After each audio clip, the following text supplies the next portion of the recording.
Hello everyone, welcome to the shit show, and today I'm going to be talking about the amazing Spider-Man No Way Home. We go into details about that, and I just saw the Batman. But special guest today is Shineeca from Respecting Rights, who you may have known from those videos that I've worked with, Respecting Rights Project. She's going to be talking about her thoughts on the Batman film as well. And yeah, so season two, I want to do as much special guests as possible. Take the shit show a little bit more serious. Season one was joking around. We're still going to be doing all that shit and talk about randomness, but I want to do with terms of special guests. I'm sorry, these episodes will be backed up because I'm all at the moment. I'm also working on episodes 73 and 74, and this is 75. So, yes.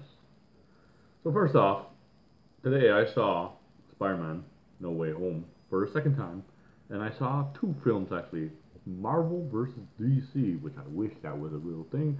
But Spider-Man No Way Home was our first movie, and the second movie was The Batman with Rob Patterson and the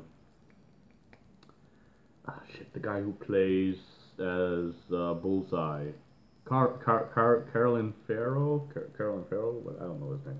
Anyways, Spider-Man No Way Home. If you haven't seen it, go in spoilers when we talk about it.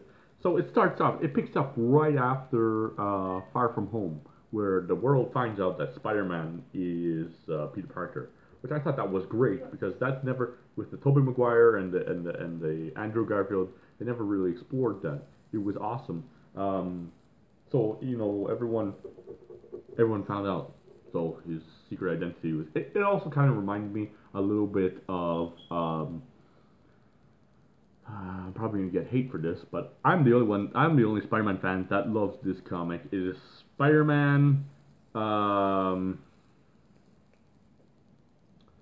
uh, shit. What was that one?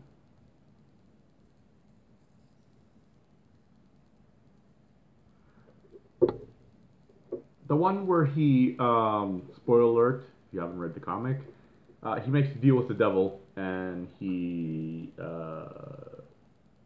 makes a deal with the devil. If you may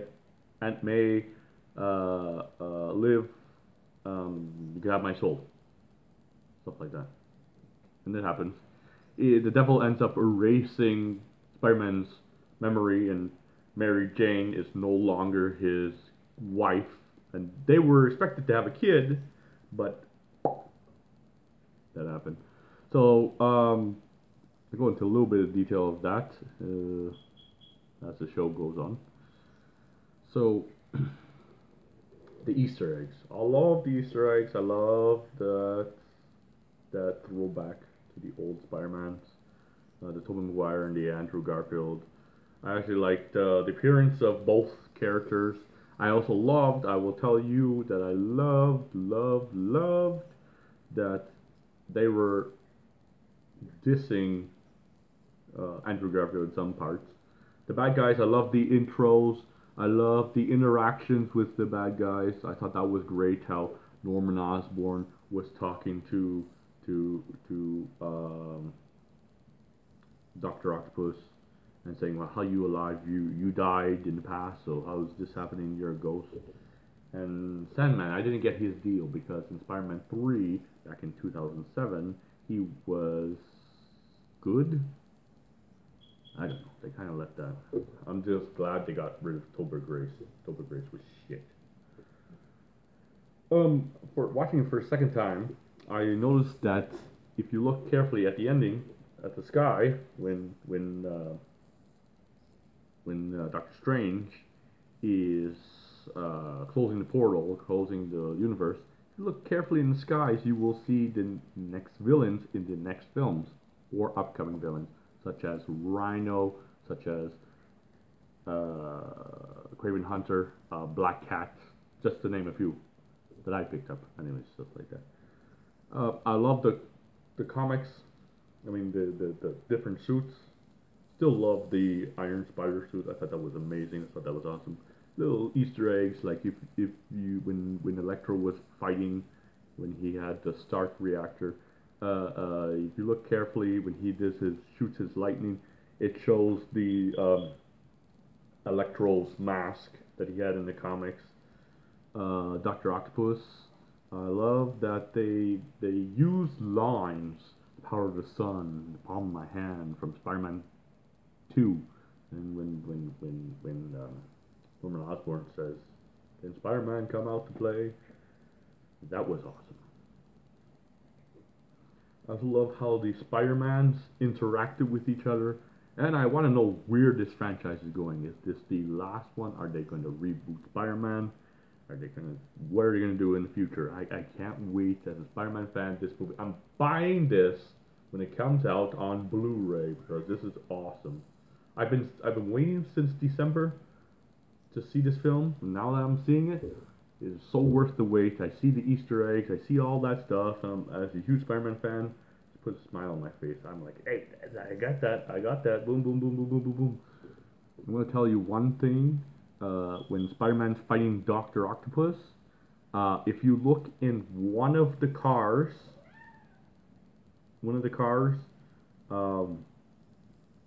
license plate, it says 63 ASM, and I think I didn't see the last number, but I think it's 08, which stands for 1963, Amazing Spider-Man, August. That's correct. That's when Spider-Man made his first debut. I mean, he made his debut in 1962, Amazing Fantasy number 15. I mean, his comics that will, carry on with the series, one that Stan Lee kicked off. Anyways, I think that's enough about Spider-Man, but we're going to talk about Batman now. And this is where Shineeca from Respecting Rights will put her 2 cents into it, and we'll go back and forth. What I like, what I didn't like. So we're gonna pause it. All I have to say is, when Spider-Man gets his classic suits, I loved it. I lost my mind. I lost my mind throughout that whole movie. Okay, since the opening, when Spider-Man was revealed that was Peter Parker, I lost my mind. That was like one roller coaster, man. Just Sinister Six, baby. It's gonna happen. Also, Venom might be the 6th villain in the Spider-Man, because they mentioned 5. No, Doctor Strange says 6, but then Peter says 5. But then in the after credits, Venom disappears. So maybe, I don't know, maybe tied in with Vulture. I mean, Morbius. Don't know. We'll see. Anyways, Batman. The Batman. With Rob Patterson. Hello everyone, back. I just need to get my Batman cup, and now we're going to be talking about Rob Patterson's The Batman. First off, I got, in case you didn't know, I got a special guest, Shineeca, who you may have known from the Respecting Rights video that I've been into, or that we were in. We made about 3 or 4 episodes. Go back to my playlist and you will find it there. Telling people about their rights with a disability and all that stuff. I had to leave because some controversy was going on during this COVID bullshit, and that's a different time for a different story. Anyways, now we're going to be talking about the Batman. First off, Rob Patterson's in it. I did like somewhat the costume. I thought it was okay. The trailers and the film is a much darker version of Batman that we haven't seen. But anyways, I'm talking too much. Anyways, we'll see. Well, what did you like about the film? Like, what was your take on that?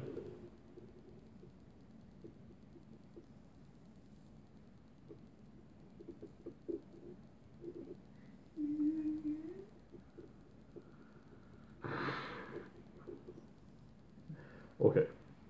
Wait, let me come over there. camera shy. Pause. Anyway, so as I said, we got special guest Shineeca, who you may have seen from the Respecting Rights films, of short videos that I worked on with her and Paul and other people. We're telling people about their rights and, as disabilities. But enough of that. That's a different time. Go back and see my playlist. We're going to talk about Batman. So take it away. What was your thoughts on it? It was okay. Camera shy. Very dark, but okay. I give it a 7. I think it could be more in depth to explain how he became Batman.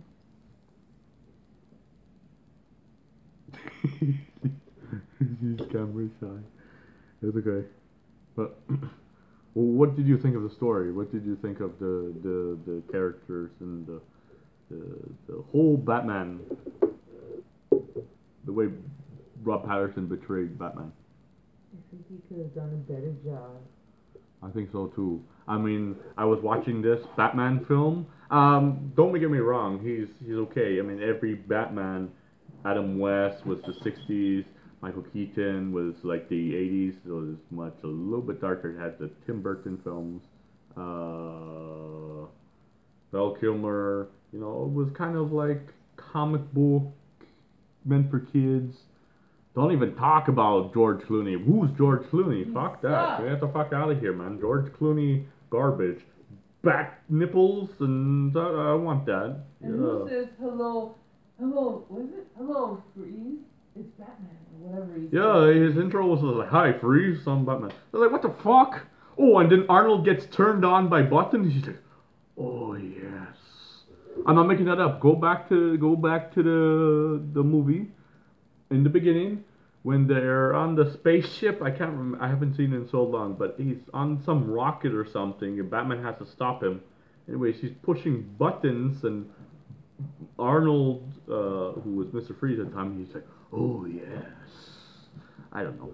But anyways, I thought this was a darker film. The two villains in this are they were starting by the Riddler. Because he was, I guess he felt alone, so he plot revenge.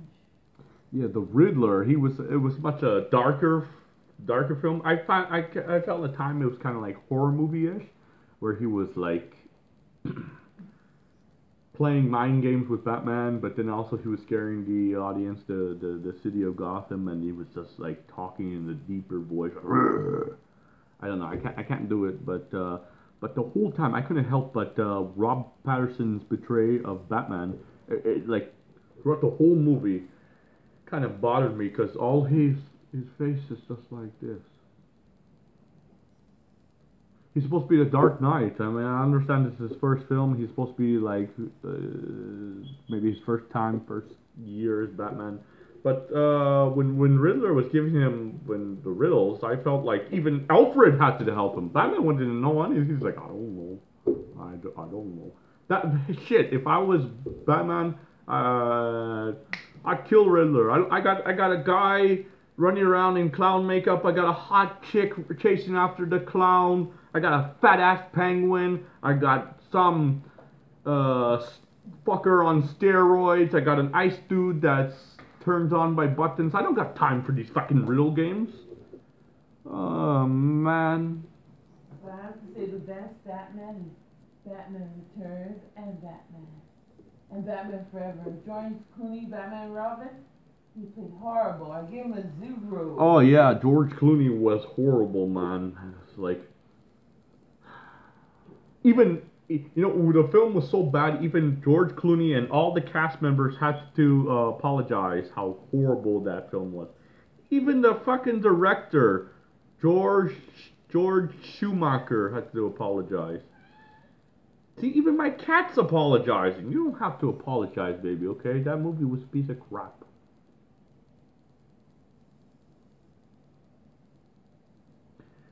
Anyways,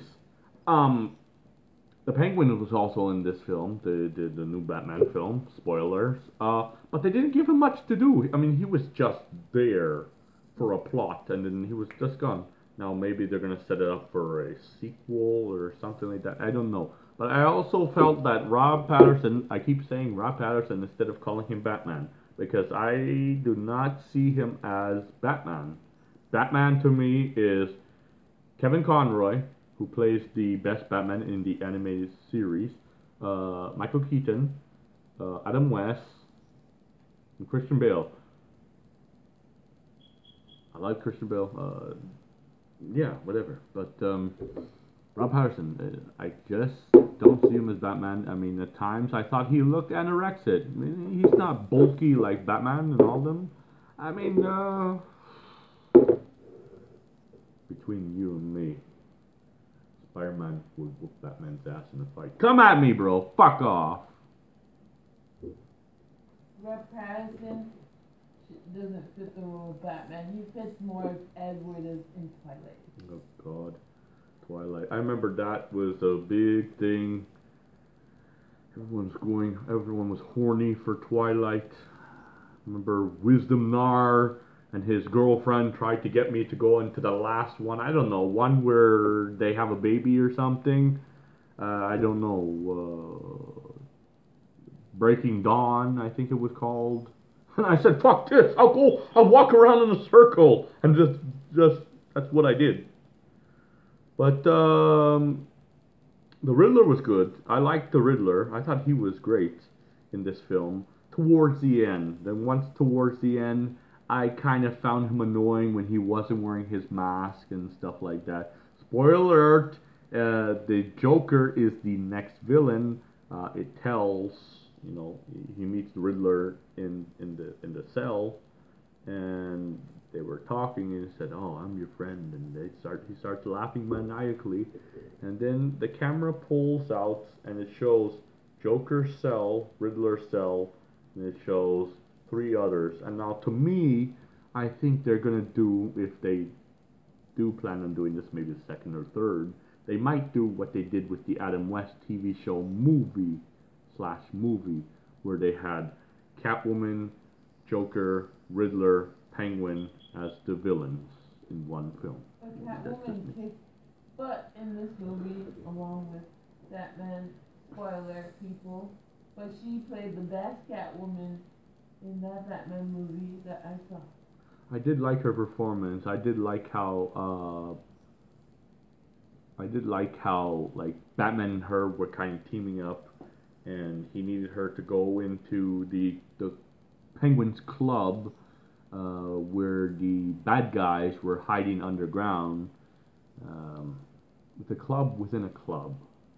Okay, so he used that information. I like that aspect, but I felt like Batman was a dick to Alfred. I mean, he at one point he even says, "You're not my father." I said, "What the fuck?" Yeah, so mean, bitch, man. I raised you. I changed your diapers, bitch. So mean. He should be thankful Alfred's taking care of him, man. Exactly, man. He could have been on the streets like, he has no respect for Alfred. I know. Like, come on, man. I made a mistake on his name, sorry. No, it's fine. It's Alfred Pennyworth. Pennyworth? It was the guy who played. He was in Avengers 2. He was also in Black Panther.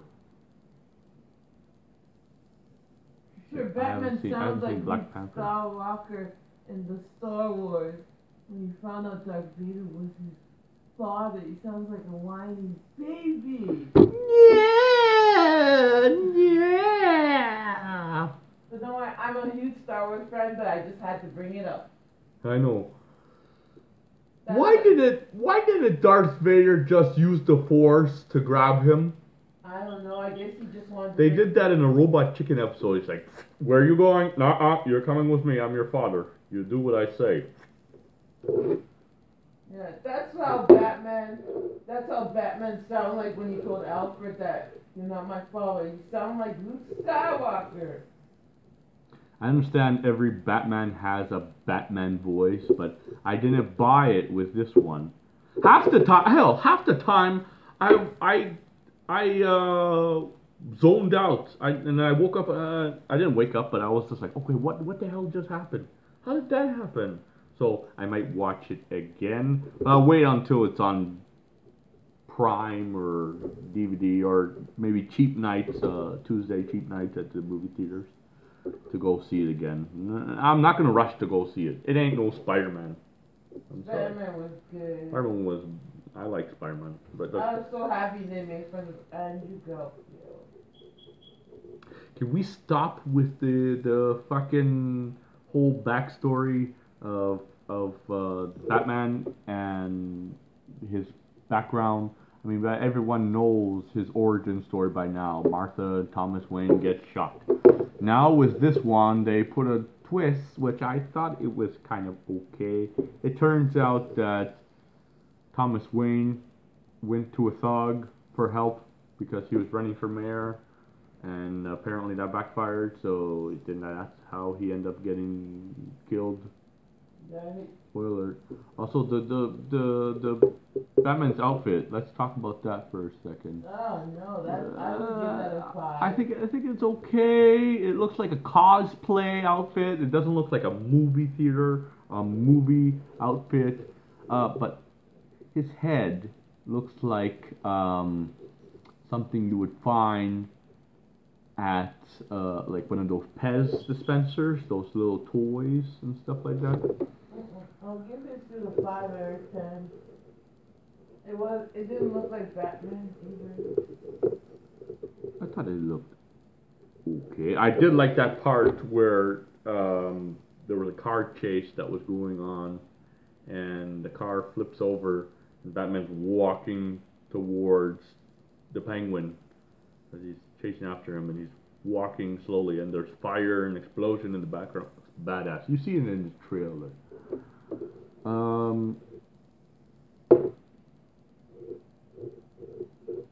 What I liked about this, again, like I said, I like this suit.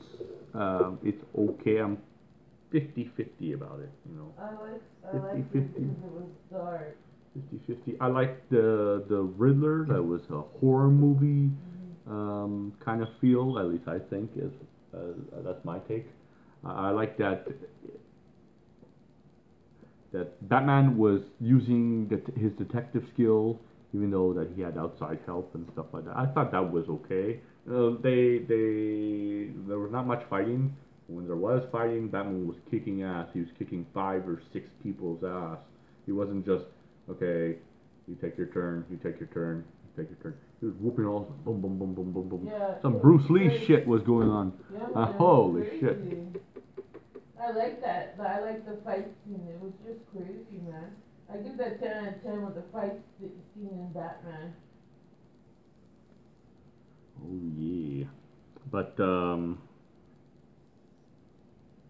overall, I like the chemistry between Batman and Commissioner Gordon. That was also good. He also helped him get out of jail, Ricard. But one part when he jumps off the building and he's flying to the ground, he looks like a tanuki, or a flying squirrel or something. I couldn't stop. I just broke out into laughter. Couldn't stop laughing. Anyways, that's my rant. Hope you guys like this, and let me know if you like more videos. I'll try to get more special guests, such as maybe I'll get Wisdom. Maybe one. I don't know how this will work out because I don't think Wisdom Nar is a movie buff like us. But one day, maybe I might get Wisdom Nar, my cousin, Gemini Man, and Shineeca from Respecting Rights, and myself, obviously, and we'll have a big ass discussion about movies or whatever. Oh, by the way, I was at the movies, and I might be making a remake of my top 10 worst things at the movie theaters. Because I'll just say number 10 was people who come to the theater and put their dumbass fucking feet on the seats. It's like, what the hell are you doing? At one point, I thought a girl took off her shoes and socks. So, fuck, man. Don't forget when people. No wonder why it smells like BO in this theater, the one I went to go see Batman. Anyways. Don't forget about the gum, when people put gum under the seat. Oh, that's your pet peeve thing? Yeah. Oh man, yeah, that's disgusting. Pick up your garbage. Don't be a fucking lazy ass, okay? Anyways, that's my thoughts. Hope you like it.